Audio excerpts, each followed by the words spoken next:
So the question is how to perform all of those tikkunim, right? So we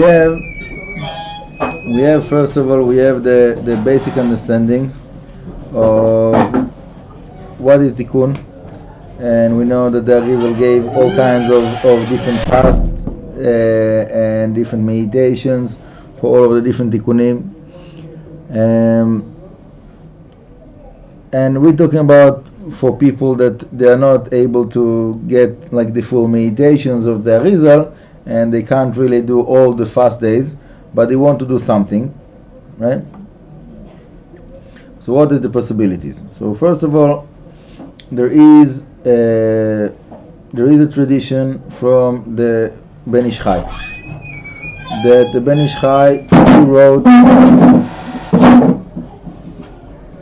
The Ben Ish Chai wrote in his Sefer Lashon Chachamim.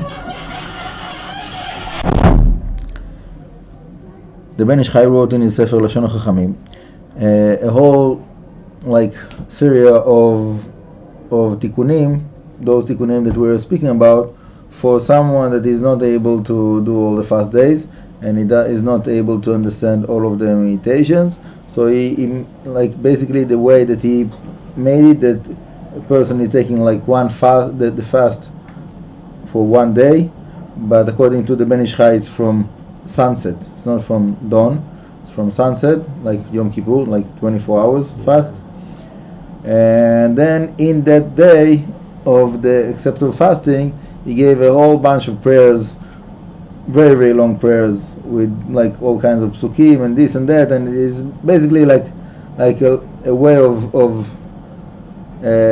like spending these 24 hours, like a whole like reading over like Tikkun El Shavuot in the night, all kinds of extra prayers and this and that. So this is one tradition, okay? That's not what we're talking about, but there is a possibility like that, okay?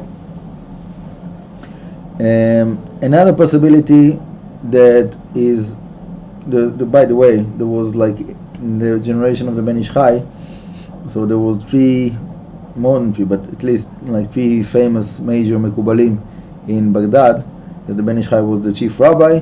So Rav Yehuda Ptaya was there, and Rav Shimon Agassi that wrote commentary on Sha'ar Gilgulim. So those were like three big Mekubalim that were in Baghdad in that generation about 150 years ago, 3 generations ago. So each one of them have like they are basically going in the same direction but a little bit different. So what I chose to take is more of the way of Rav Yehuda Ptaya, that is giving something that is more general, of accepting the fast one day before, like any voluntary fast, right? And then to start the fast from dawn until the rising of the stars, and in that time, through this day, to do the prayer that I worked on. We have that on the website, the tefillah of Rav Yehuda Ptaya for tikkunim, that is like for any tikkun. It's basically the same text, but the person have to fill in like when there is like spaces of like I'm doing this tikkun and this and that, and to confess for whatever is the tikkun is about. But besides that, the text is the same text, but every person have to put like his name in the right place and the tikkun that he's doing in the right place. And this is something that is more general, that is fitting to like, and it's not so long. The prayers of the Ben Ish Chai is like someone that is not like fluent in Hebrew, it will take him like few days just to read it. It's just like gigantic. Even for me, it will take few hours. So this prayer of Rav Yehuda Ptaya is, I think that it's more relevant, and whoever is able to add some more meaning to that with those introductions that we worked on and the meditations, as much as like we didn't go in so much, but we did something. So this little something it have a lot of meaning. It makes a big difference. Whatever a person is able to do extra, it gives a lot of meaning.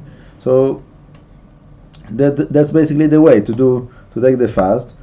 Within the fast, to do this prayer. In the end of the prayer, to give money for pidyon, for the rest of the fast that the person cannot fast, and that's it.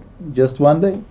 And if a person is planning to do all the fasts for the Tikkunim, you're still supposed to give a pidyon?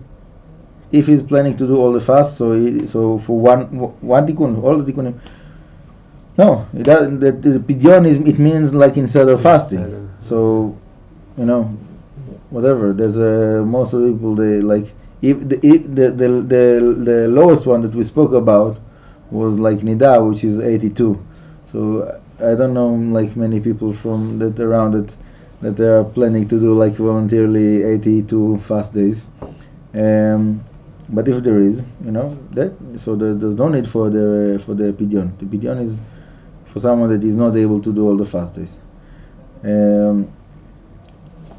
That's it. So there's one thing is to take the money of the pidyon and to put it aside in that time of like with the tikkun.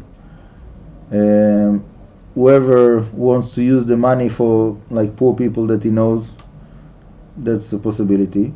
And whoever wants to do something else with it, it's also a possibility to make it like a donation for something. And and then, for example, if somebody is doing like a Sefer Torah, let's say he's taking all the money of the Tikkunim and is doing like Sefer Torah with it, and then he can write like in the dedication of the Sefer Torah that it's for the to give zchut and extra value for the Tikkun, that and to say the name for himself or parents, grandparents, or whatever. That's another possibility.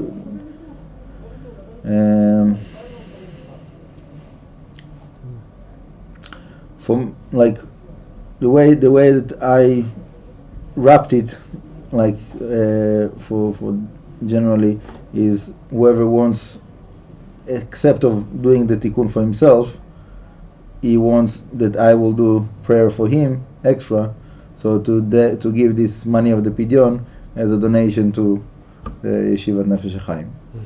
And then it will be like extra, except of like himself doing the prayer, so also I will do the prayer for him with his name. B'ezrat Hashem, I hope that it will help people, and there's maybe okay. So Baruch Adonai le'olam, amen v'amen.